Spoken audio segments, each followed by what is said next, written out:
You went to the presidential inauguration, right? I was invited by, we did a VIP thing for the vets and went to the Veterans Ball, and so I went to go see the Democrats and Republicans. Yeah, I went to the inauguration. It was I'm not attacking you. You get this down. I'm not kidding. You got to be real careful around here. You know, you get beat up. If you don't believe what everybody believes, this is like 30s Germany. I don't know what happened.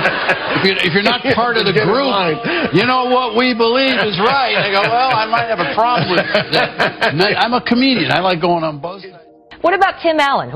You're one of the few conservatives in Hollywood. What the viewers may not know is you have to go underground. It's very rare for somebody to come out. The head of a Hollywood public relations firm telling The Wrap, quote, "If you're climbing that studio ladder or haven't become a big star yet, you're probably not going to be very hesitant to support Trump.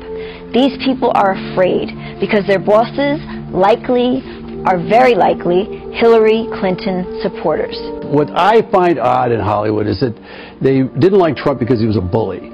But if you had any kind of inkling that you were for Trump, you got bullied for doing that.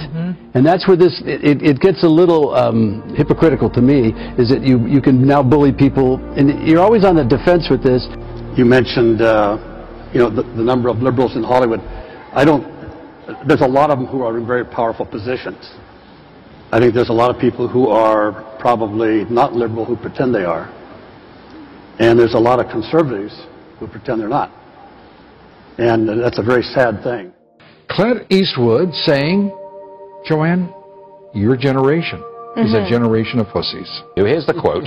Everybody's getting tired of political correctness. Kissing up. That's the kiss I'm sorry I used that word. Generation we're in right now. Everybody's walking on eggshells. He adds, we see people accusing people of being racist and all kinds of stuff. When I grew up, those things were not called racist. And you think if you're a conservative in the entertainment industry that you don't have to learn to keep your mouth shut. That's just not the case. But Hollywood, there is a group of people in Hollywood that are conservative, but by the nature of the word itself, they're just reticent to speak out. And they're reticent because they feel that they'll maybe lose work or they'll be chastised in some way. Let's see what else Tim Allen's worried about. He's got a problem with private companies snooping on people. If a government drove by down the street with like a gray sedan with a camera on it, you'd be rioting, going to Washington. But if it's white with emojis and Google on it, yay, you're waving at it. They're taking pictures of your house. We're moving toward almost a fascistic political correctness in which you have to have one view in Hollywood, you have to have another in Wall Street and another in Washington. You know, I live in L.A. and I'm in the belly of the beast, so why not punch it every now and then? You, my little Edelweiss. By 1997, Allen had conquered Hollywood.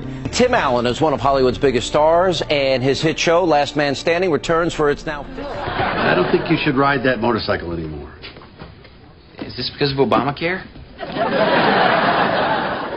You know, I'd like to blame Obama because literally everything's his fault. Well, you do get some pushback from the dictators out there, Kim Jong-un, the Castro brothers, Obama. Wow. Hillary Clinton's asking us for money. Will her string of mistakes never end? The hits keep on coming, but she'll never top Benghazi. That's her stairway to heaven. Yeah, it's the kind of screw-ups that happen when you spend all your free time deleting emails. Allen's character, Mike Baxter, is a self-described man's man. He's not afraid to tell it like it is.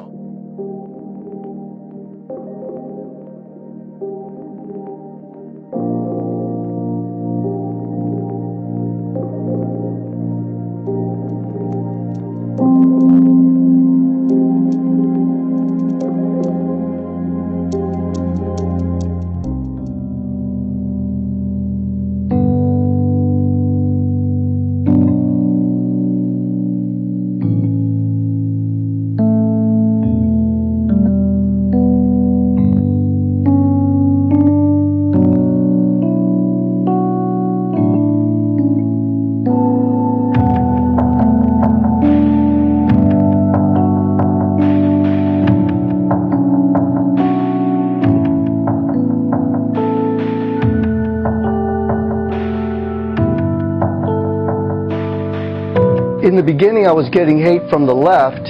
As time progressed, I started seeing that there was more and more conservatives and Republicans in Hollywood, unfortunately, they're just kind of hiding because they know to hide.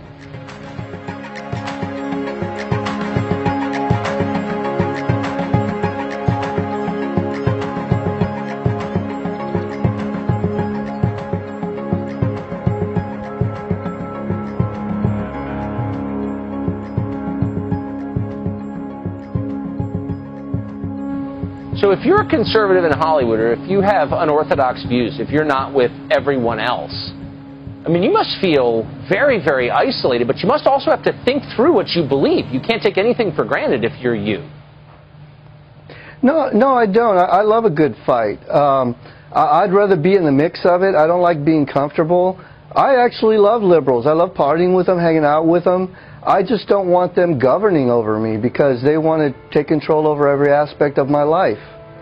I think that's part of the reason why we are so divided as a country nowadays. I mean, you can't say anything without being labeled something as a result. You can't have an honest conversation about radical Islamic extremism without being labeled an Islamophobe. You can't have a conversation. You can't say that all lives matter all inclusively without being labeled a racist. And I think it's really sad because it hurts discourse in this country and it also further divides us. Where we used to be able to have discussions, political discussions, and they could get heated, lively discussions about our different opinions. That stopped in 2007, 2008. Because if you disagreed with some of the issues, then you could be called, branded a bigot or a racist. And that was a crime and shame for the country especially.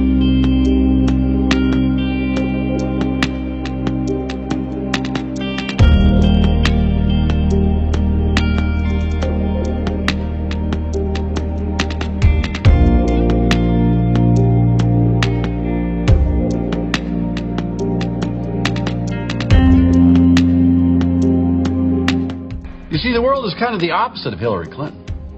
It actually gets less scary the better you know it. He's like the Obama of calamari. He figures everybody should get it, even if they're too lazy to order it for themselves.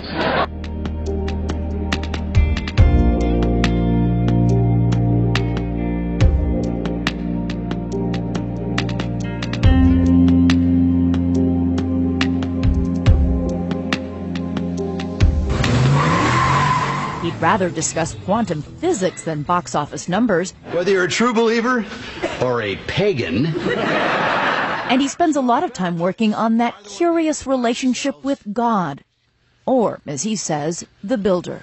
And they don't maybe realize a lot of times that there's a reason they have those freedoms, and they come at a cost. And I think that's what we're trying to do with Persecuted, is help them realize that oh my gosh, I might have to pay a price. I might have to stand up for what I believe in. Oh my God. Honey, don't see God in church. I always do ask, whoever put me here, the builder, what did you want me to do? Do you think people would be surprised to know how deeply religious or spiritual you are? Well, if you know me, you know it. I don't push it. I just want a relationship with whoever built me. This is too much, too weird that it happened by accident. It didn't happen by accident. I don't feel it did. And really the movie being about an evangelist who stands up for what he believes in against an intrusive government that's trying to censor everything is one he identified with. And that man had to pay a serious cost for what he believed in. He was persecuted, he was hunted, he lost all of his security, and I think that's what we're trying to do here, is trying to convert that into a story that young kids can wake up and say, oh my gosh, I actually have a responsibility for these freedoms I'm enjoying. Slate raced to prove his point by quickly publishing this response. Watch slack-jawed as Tim Allen says supporting Trump in Hollywood is like 30s Germany. I mean, out of context, it seems a little extreme, right? There you see he's joking around a little bit. And the fact of the matter is, in early 1930s, 1933, what began, which was people thought was just about making people get in line, was about a lot of pressure from various groups for people to be fired if they did not adhere to the Nazi line. People would be shunned, people would be arrested, but generally it was more about social pressure, what would happen to you, and then of course it turned more violent. Stores being attacked and vandalized. We're already experiencing some of that, of course. What is it like to be an outspoken conservative in Hollywood? It's hard. I've been ostracized. I've had my agents drop me. You know, it's difficult, but that's okay. I don't care. Because what are these hardcore liberals in Hollywood? Well, what do they say to you? They say there's not enough to go around. They say, yeah, Republicans are racist, homophobic, and there's not enough to go around. You can't go on television saying, you know, that the American dream can be achieved by everyone. You can't say that. That's not true. That's wrong. Yeah, that's the wrong thing to say, which is absurd.